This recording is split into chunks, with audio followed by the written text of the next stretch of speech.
Mayor, eto po yung nurse na huling pumasok sa kwarto ni Nolan.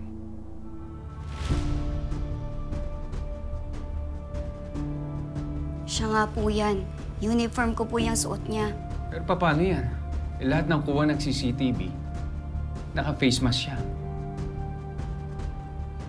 Paano natin malalaman kung siya nga talaga pumatay kay Nolan?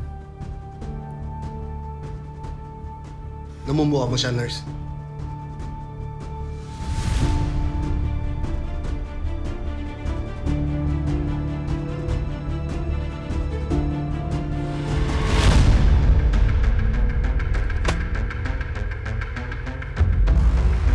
Huwag ka na.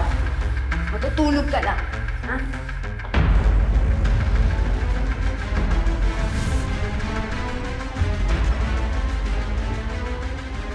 Gagawa tayo ng police sketch. Makikipagtulungan ho ako. Pero sana ho hindi ako madamay. Iya, huwag kang mag-alala. Kami bahala sa'yo, ha? Papapantayan kita.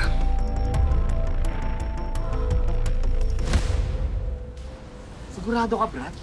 Si Nolan na miyembro ng sindikato yung nakita mo sa ospital? Oo nga. Ito, kachat ko yung ex kong nurse eh. Ang sabi niya, bantay sarado daw yung ospital ng mga pulis. Sino yung ex mo, nurse? Yun talaga tumatak sa utak mo.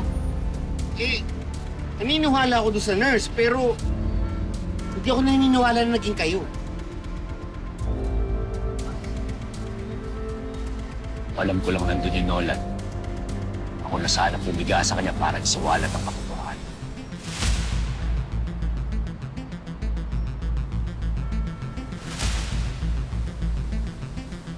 Yun na nga, Brad eh. Nalusutan nila lahat ng bantay. Siguradong nag-iingat naman yung mga polis. Isa lang ibig sabihin yan.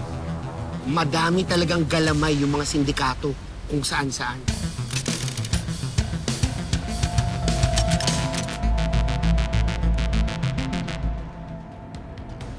Ngayon alam ko na. Alam ko na kung bakit akong gustong makausap ni Nolan. Dahil wala siyang tiwala sa iba. Kaya sinigurado ko na walang makakaalam na nag-usap ni Nolan. Hindi natin alam kung anong koneksyon nila. Kung sa politika ba? Alam mo, pwede rin sa loob ng kapulisan, di ba? Hindi natin alam kung anong koneksyon nila. Kung sa politika ba? Alam mo, pwede rin sa loob ng kapulisan, di ba? Huwag naman tayo magduda sa isa't isa. Pareho natin gusto malaman kung sino nasa likod dito.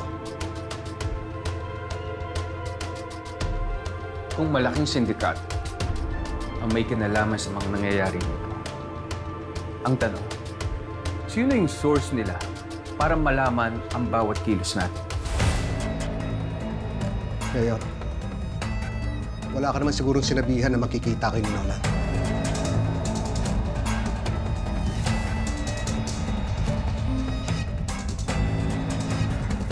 Tatanda mo yung lalaking sumugod sa safe house? Ayun, kaya yun. Na-hospital arrest yun eh. Gusto daw akong makausap. Nolan Garcia. Anong meron sa kanya? Pakiramdam ko, mukhang meron sasabihin tungkol sa grupo niya.